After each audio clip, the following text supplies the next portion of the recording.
Iran Israel সম্পর্কে বর্তমান অবস্থা, গাজা এবং লেবাননের গুরুত্বপূর্ণ খবর, তার সঙ্গে মিডল ইস্টর আজকের নতুন নতুন খবর শোনার লাগিয়া খাসালি ভাষা সংবাদের চ্যানেল আপনারা সবরে জানাই ধন্যবাদ। তাহলে শুনিলক্ষ এখন আন্তর্জাতিক গুরুত্বপূর্ণ খবর। মানে হন বাগর উপরে টাগ আছে তে সেই ওলা ঘটনা হয়েছে। আমেরিকাও এটা হলো সুপার পাওয়ার। এই সুপার পাওয়ার এখন কুটিমুটিয়া গ্রুপের ফাল্লতা কিয়া বাগা লাগের। আর আমেরিকা এবং ব্রিটেন হুতির ডরে লাল সাগর থেকে বাগিতরা আমেরিকা এবং ব্রিটেনে মিলিয়ে এমনও হামলা করছে। হামলা করার পরে ঘোষণা দিতরা হুতির অস্ত্র ধ্বংস করে লাইছি, মিসাইল ধ্বংস করে লাইছি, হুতিও ধ্বংস করে লাইছি। আর আবার হুতিও হলে ফাল্টা জবাব দেন, এমন জবাব দেন যেটা ভয়ঙ্কর হইয়া দাঁড়ায়। আমেরিকা এবং ব্রিটেনে লাল সাগর নেভি নিয়ে খাড়া কষলা এমনও হামলা করবার লাগি, হুতি ধ্বংস করবার লাগিয়া আমেরিকা এবং ব্রিটেনে এমনও হামলা করার পরে লগে লগে হুতি হলে মিসাইল আর ড্রোন চালান আমেরিকা এবং ব্রিটেনের নেভির উপরে। ভিডিওর মধ্যে আপনারা দেখতারা যে আমেরিকা এবং ব্রিটেনের নেভি কীভাবে ডুবের এবং আগুনিয়ে দাম দাম করের। এই সুপার পাওয়ার দেশ সকল এখন হুতি হলর ফাল্লো আর বাঁচতে পারতারা না, যার কারণে আমেরিকা এবং ব্রিটেনের নেভি লইয়া বাগতে লাগছে। এখন লাল সাগর ছাড়তে লাগছে একমাত্র হুতি হলর কারণে। হুতি হলে আমেরিকা এবং ব্রিটেনটাও ছাড় দিছুন না, পৃথিবীর কোনো দেশটাও ছাড় দিতরা না। এই হুতির কারণে আজ আমেরিকা এবং ব্রিটেনে লাল সাগর ছাড়িয়া নেভি লইয়া যান বাঁচাইয়া জারদারি দেশবাগিতরা। ইসরায়েলে গাজার মধ্যে অনবরত বেসামরিক মানরে হত্যা করের। আর ইসরায়েলে ঘোষণা দেয় হামাস ধ্বংস করে লইছি, হামাস শেষ করে লইছি। ভিডিওর মধ্যে আপনারা দেখতরা মার্কাবার ট্যাঙ্ক ইসরায়েলের কিভাবে হামাস মুজাহিদিন হল ধ্বংস করছেন। এমনভাবে তারা ফায়ারিং করেন যে ট্যাঙ্ক টুকরা টুকরা হয়ে যায়।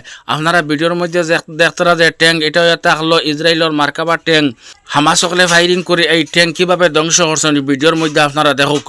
ইসরায়েলে হামাস ধ্বংস করে লইছে, তাহলে হামাসে আবার ইসরায়েলের ট্যাঙ্ক কিভাবে ধ্বংস করেন।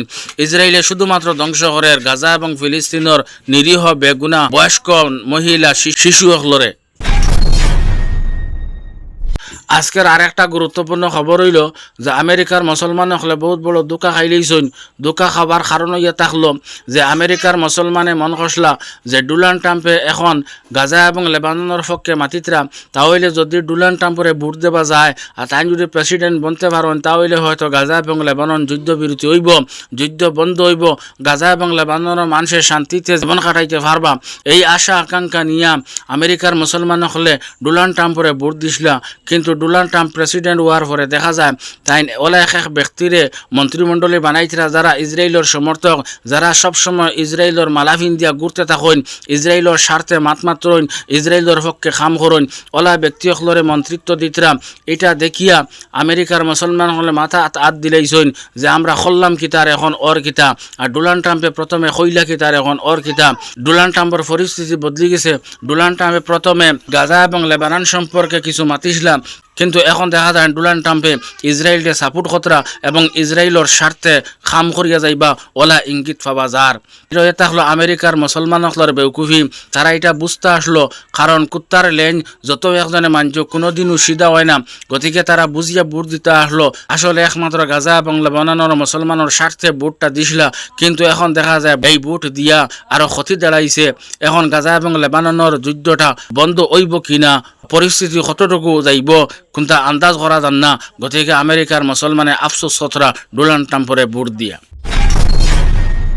ইসরায়েল বর্তমানে হিজবুল্লাহর কারণে অনেক টেনশনও আছে। কারণ এটা হলো হিজবুল্লাহ ইসরায়েলকে একটা মেসেজ পাঠাইছেন যে ইসরায়েলের বহুত বড় একটা গুরুত্বপূর্ণ ঘাঁটি, সেই ঘাঁটির উপরে হিজবুল্লাহ হামলা করতা। এই মেসেজ ইসরায়েলও পাঠাইছেন যে আমরা তোমাতান এই বড় এবং গুরুত্বপূর্ণ ঘাঁটির মধ্যে হামলা করবো ড্রোন দ্বারা। এখন ইসরায়েল টেনশনও পড়ছে যে হিজবুল্লাহর এত পাওয়ার হইল, হিজবুল্লাহ আমরা জানাইতরা আমরার গুরুত্বপূর্ণ এবং বড় ঘাঁটির মধ্যে হামলা করতাম। জানাইয়া তারা হামলা কতরা যে কি পর্যন্ত তার কাছে হাতিয়ার আছে বা এই হাতিয়ারটা কোন দিক থেকে আইলো, খে দিল, কোন দিন ফাইলা, কিভাবে তারা তৈরি করলাম। এই টেনশনও ইসরায়েল যে হিজবুল্লাহ জানেন ইসরায়েলের গুরুত্বপূর্ণ এবং বালা বালা এয়ার ডিফেন্স আছে, কিন্তু এরপরে হিজবুল্লাহ জানাইতরা যে তারা এই গুরুত্বপূর্ণ এই বড় ঘাঁটির মধ্যে অ্যাটাক করবা, হামলা করবা। এখন ইসরায়েলের টেনশন ওটা হয়ে থাকলো যে হিজবুল্লাহ কিভাবে এই হাতিয়ার বানাইলা বা এই হাতিয়ার কই থেকে ফাইলা। আর ইসরায়েলের টেনশন করার আরেক কারণ হয়ে থাকলো হিজবুল্লাহ যে ঘাঁটিত হামলা করতা এই ঘাঁটি এবং ঘাঁটির আশপাশের ভিডিও হিজবুল্লাহ প্রচার করছেন, এটা ভাইরাল করছেন। ইসরায়েলে এই ভিডিওটা দেখিয়া আচানক হয়ে গেছে যে হিজবুল্লাহ এই ঘাঁটি এবং ঘাঁটির আশপাশের ভিডিও কিভাবে ক্যাপচার করলা। আজকের আরেকটা গুরুত্বপূর্ণ খবর হইল যে লেবানন এবং ইসরায়েল যুদ্ধবিরতি হইতে পারে। কারণ এটা হলো যখন ইসরায়েলে গাজার মধ্যে ইন্টারনেট খাটি লইছিল তখন এলন মাস্ককে গাজার মধ্যে ইন্টারনেট দিছিল। আর বর্তমানেও এলন মাস্ক গাজার পক্ষে আসুন, গাজার সাপোর্টে আসুন যে গাজার যুদ্ধবিরতি হইত। যার কারণে ডোনাল্ড ট্রাম্পে এই এলন মাস্করে দিয়া ইরানে একটা প্রস্তাব পাঠাইছেন যে রাষ্ট্রসংঘত ইরানের যে প্রতিনিধি দল থাকেন এই প্রতিনিধি দলের কাছে ডোনাল্ড ট্রাম্পে এলন মাস্করে পাঠাইছেন ও প্রস্তাব দিয়া যে ইরান লেবানন যুদ্ধবিরতির উপরে রাজি থাকার লাগিয়া। তখন ইরানের এর প্রতিনিধি দলের লগে এলন মাস্কে আলোচনা করছেন যে ইরান যুদ্ধবিরতিতে রাজি হোক, ইরানের ফায়দা হইব। যার কারণে ইরানে লেবানন সরকারের কাছে একটা চিঠি পাঠাইছে যে চিঠির মধ্যে ইরানে ও কথা কইছে যদি লেবানন সরকার এই যুদ্ধবিরতির রাজি থাকে তাহলে ইরানে এই প্রস্তাব সাপোর্ট করব এবং এই প্রস্তাবের উপরে সমর্থন পেশ করব। তো ডোনাল্ড ট্রাম্পে এলন মাস্করে দিয়া এই প্রস্তাব পাঠানোর কারণে এই কথা আপনারা বুঝবা না যে ডোনাল্ড ট্রাম্প ইরানের পক্ষে গেছেন, গাজা এবং লেবাননের পক্ষে গেছেন। পক্ষে নাই যদিও যুদ্ধবিরতি তাই করাইতে চাইতাম, কিন্তু তাই ইসরায়েলের পক্ষে মাতিবা এবং ইসরায়েলকে বিজয় করিয়ে যুদ্ধবিরতি করাইবা এবং ইসরায়েলের স্বার্থ সামনে রাখিয়া এই যুদ্ধবিরতি করাইবা। আর ইরান বর্তমানে যুদ্ধবিরতির উপরে রাজি থাকার মূল কারণ এটা হলো কারণ ইরানের উপরে সবসময় আমেরিকার পক্ষ থেকে নিষেধাজ্ঞা থাকে। এই নিষেধাজ্ঞা থাকার কারণে বিভিন্ন দেশের লগে তেল বা অন্যান্য জিনিসপত্র লেনদেন করতে ইরানের অনেক অসুবিধা হয়, ইরানে করতে পারে না। যার কারণে ইরান আর্থিক দিক দিয়ে অনেক দুর্বল থাকে।